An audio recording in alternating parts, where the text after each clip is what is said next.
Hello heroes, and welcome now to Thursday. Well, as we close up the end of Chapter 2 of Sun in Libra and come off of a light cast, which was the new moon conjunction yesterday, it's time to really just kind of ease on into your relationships for a day and really let the follow through happen of what you're focusing on. Watch yesterday's show for the real focus of the light cast, but really it comes down to you stepping into a new attitude about relationships, or bringing a current relationship up to a new level, or drawing in the right relationships you need. And this is the context of romance and marriage, sure, but also business partnerships and long-term friendships, the people that support us, that we connect to in a long term to learn from and give to, right?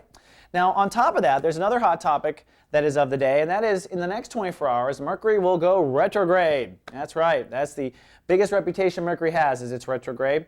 And really what's happening is if you look in the night sky, the planet Mercury appears to now move backwards in the sky over time.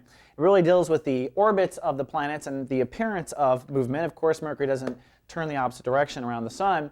But what it does mean metaphorically here in the astrology is a rethinking of a certain topic. You're forced to rethink. You're forced to look at something differently. That's really what's happening. Even at a deeper level, I find that it's a kind of polarization of the energy. For instance, if you are a communicator that kind of thinks through your mouth and you're always talking, for some reason in a Mercury retrograde, you get a little bit quieter. You start listening. The universe asks you to listen.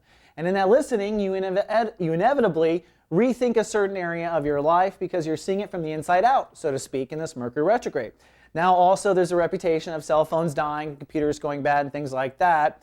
But I attribute that really not to pay attention to what's going wrong, but instead where you're left up with or what you're left dealing with when it does go wrong. So if your cell phone doesn't work, maybe you should get off the phone, basically, I think is what the Mercury retrograde is saying.